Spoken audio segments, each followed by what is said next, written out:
maalintii shalay ayaa bulshaweynta ku dhaqan xaafadda Daami ee magaalada Hargeysa ay dhigeen banaanbaxyo ay ku taageerayaan madaxweynaha Somaliland iyo wafdigii ballaadhnaa uu hogaaminayay ee ka soo noqday shirkii wadahadallada Somaliland iyo Soomaaliya kaasi oo ka dhacay magaalada Djibouti ee dalka Djibouti. Xisbiyada macaaridka ayaa ku eedeeyay inay dabada ka riixayaan banaanbaxayaashaasi xisbiga kulmiye iyo xukuumadda. haddaba telefishanka caalamiga ee badda cas 24 TV si uu xog arintaasi ku saabsan u helo waxaanu waraysi la yeelanay Mubaarak Cabdilaahi Mire oo ah madaxa abaabulka ee xisbiga kulmiye waxaanu waraysigana dhex maray u dhacay sidan. horta guud ahaan madaxweynaha jamhuuriyadda Somaliland wafdigiisii soo dhaweyntii la soo dhaweeyay jamhuuriyadda Somaliland waxa looga dareemay si heer sare si fiican baa loo soo dhaweeyay wafdiga dadku waxay muujiyeen guud ahaan dadka reer Somaliland gaar ahaan dadka caasimadda Hargeysa degan dareenkooda iyo siday ula dhacsan yihiin qaabka uu fariintooda u gudbiyay madaxweynuhu taakama si guud waan ka hadalnay taa maxay marar horan ka hadalnay dadka Daami xaafadda Daami degan waxay la mid yihiin dadka magaalada Hargeysa waxay si gaar ah iskugu abaabuleen oo ay uga qayb qaateen oo ay dareenkooda u muujiyeen inay ka qayb qaataan oo ay soo bandhigaan taageerada ay u hayaan madaxweynaha jamhuuriyadda Somaliland mudane Muuse Biixi Cabdi iyo xukuumaddiisa wada hadaladii ka dhacay dalka Djibouti inay ku boorinayaan ku bogaadinayaan wixii ka soo baxay iyo hadba siday u soo bandhigeen wafdigu qadiyada iyo jiritaanka iyo madaxbanaanida jamhuuriyadda Somaliland si guud marka loo hadlo khadarow xaafadaha Daami halwadaag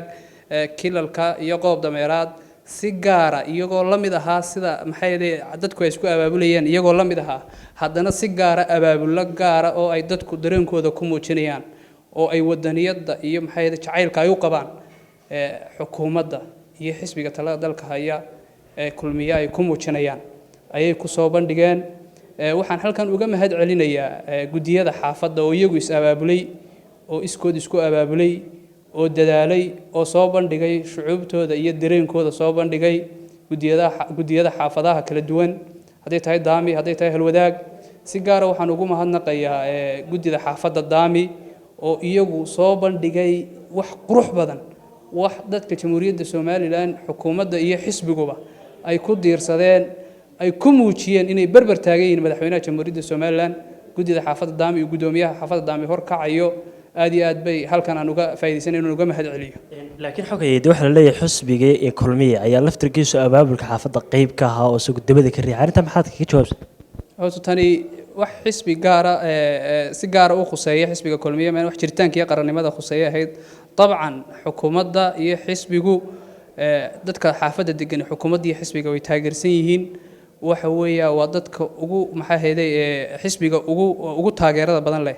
xaafadda weeyaan xaafadda Daami waanay taageersan yihiin waanay la dhacsan yihiin nidaamka uu madaxweynuhu wax u wado iyo hogaamintiisa in xogeeyade saa xaafadda ay baraha bulshada looga daawaday waxa la arkay dhowr jeer iyagoo xisbiyada macaaridka taageero muujinaya in hadda maxaa keenay asleeday in xaafadda ay muuqato mid taageero muujinaysa xisbiga kulmiye iyo xukuumadda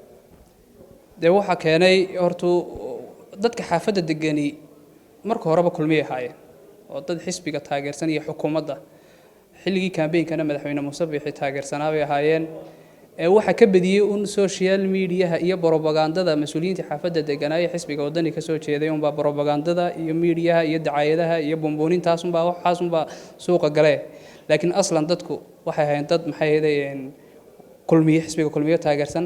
anaguna tan iftiiminay waxa weeyaan taas in dadkii ay taageersan yihiin umadaha ka rognay oo aan tusnay